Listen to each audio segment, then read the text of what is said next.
Juan Fernández es un auténtico referente en cuanto a psicología cognitiva, en cuanto a traer estudios del extranjero, metaanálisis de evaluación formativa, de buenos estilos de enseñanza, etcétera, etcétera. Habla hispana. De hecho, os recomiendo que le echéis un vistazo a la página web Investigación Docente.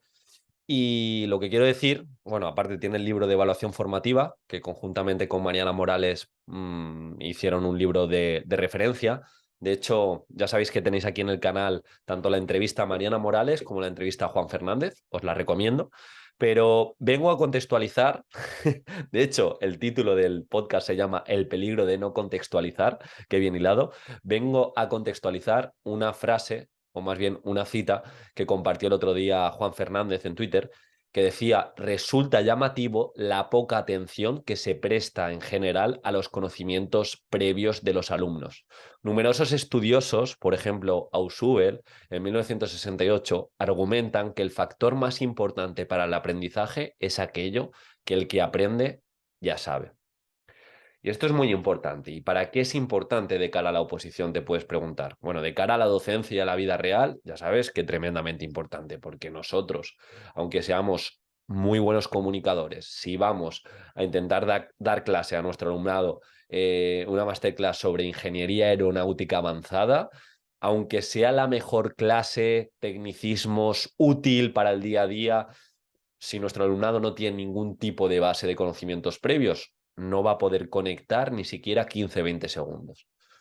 Y esto, de manera macro, tenemos que entenderlo para contextualizar, para tener tickets de entrada, para tener propuestas de conectar la nueva información con lo aprendido, activar esos conocimientos previos. Pero como digo, estamos en el terreno de oposiciones. Ya sabéis que llevamos unos días temáticos, situaciones de aprendizaje, unidades didácticas LOMLOE, todo lo que tiene que ver con programar.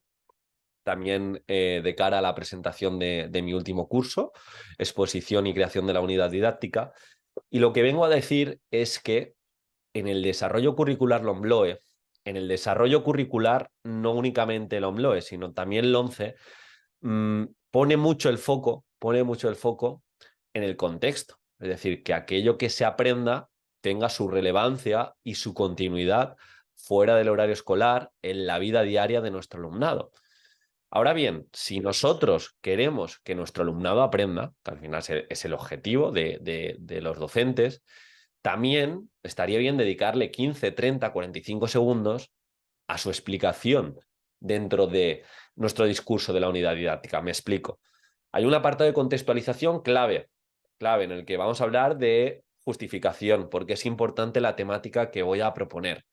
Vamos a ver qué continuidad o qué transferencia le podemos dar a lo aprendido, como digo, en la vida diaria de nuestro alumnado. Pero también, y esto es importante, esto es muy importante, hemos de conectar sus aprendizajes con lo que ya tienen de referencia, es decir, con esos conocimientos previos.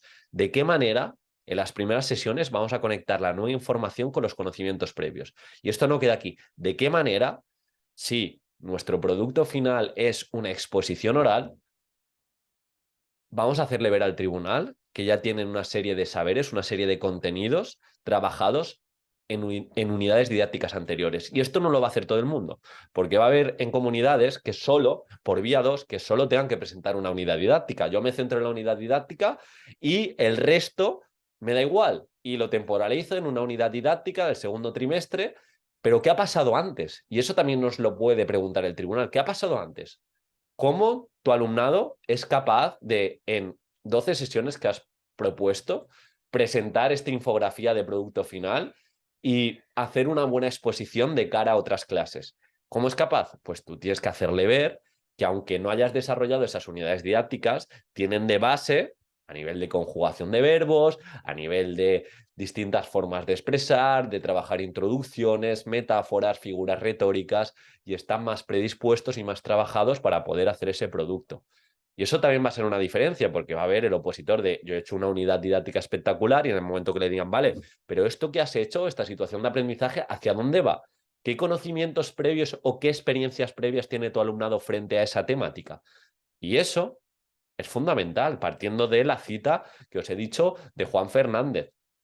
Entonces, no solo se trata de activar esos conocimientos previos, no solo se trata de utilizar instrumentos de metacognición o rutinas de pensamiento, sino se trata justamente de eso, de hablar de qué unidad didáctica venimos, de qué unidades didácticas venimos y qué trabajo está hecho ya en nuestro alumnado, porque siempre lo digo, no va a ser lo mismo coevaluar y autoevaluar en las primeras unidades didácticas que las últimas. Ya sabéis que el foco de la evaluación formativa está en el feedback. También tenemos que educar en dar ese feedback. Si nosotros nos vamos a la primera unidad didáctica, donde le damos un peso muy potente a la autoevaluación que no a la autocalificación, pues igual no tiene sentido porque no tiene esa base de conocimientos. Entonces, enseñanza o píldora de este podcast. Intentar hacer muy bien la contextualización. Es un punto clave que no todo el mundo va a cuidar. Justificación, experiencias previas, qué tienen aprendido, cómo conectas esos conocimientos previos, qué rutinas de pensamiento llevas, etcétera, etcétera. Así que nada, espero que te haya aportado. Si no has entendido algo, te leo en los comentarios. Échale un vistazo, también te voy a dejar mi formación de exposición y creación de la unidad didáctica y nos vemos mañana. Un abrazo.